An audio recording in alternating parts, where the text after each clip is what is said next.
Hey everyone, welcome to Doug Will Fix It. And yes, I'm back. It's been a while, but I've been super busy back recording videos now. And we're back in the E46 2003 BMW 330.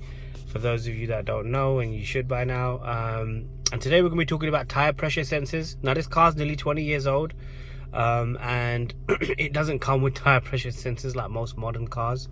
But when I installed the Android unit that you can see on the left, I also got some external tire pressure sensors really to try out. I wasn't sure how they're going to work, and this is basically a feedback video on how they do work and what the ins and outs of them are. So you can see on screen I have my tire pressure sensor display. So you can see the left tire is around 35 psi, right front is 34, and the backs are 27 on the left and 29 on the right. So it is working, and I'll show you what they look like. Couple of things that I noted. So they are external. They changed the balance of the tire slightly.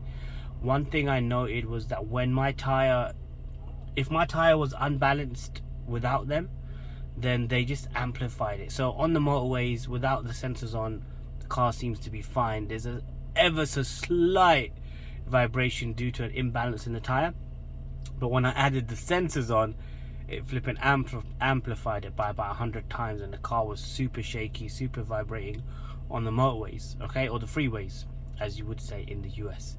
So what I did do is I got the tires balanced without the pressure sensors on, and then once I've put them on, I've been on the motorways with them on, I've been on 6-7 hour drives with them on, and they've been absolutely fine. No vibration. The car's been running sweet as. I'm going to show you what these ones look like.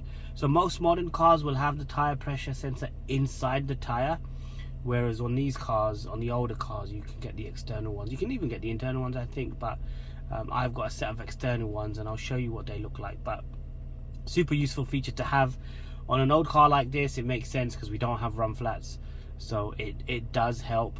So I would recommend it if you have them. They're cheap, they're cheerful, and they seem to do the job overall. So let's have a quick look at what they look like.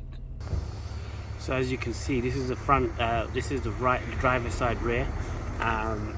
Car needs a bit of a clean, but you can see this is the actual sensor that's on, and there's one for each wheel, and it's basically got a little battery in there, and it's sending a signal to a receiver inside the car. And it's lost its color because when they spray these alloys to clean them, they use whatever kind of acidy cleaner they do, and it's kind of lost their color for black. They used to be just pure black. And the front one, I'll show you what the front one looks like. So you can see it's like having a weight on the car.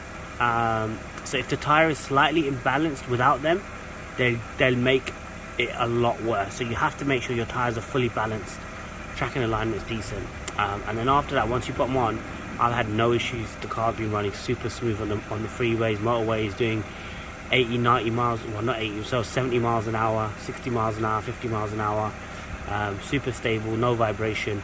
But you need to make sure that your tires are balanced.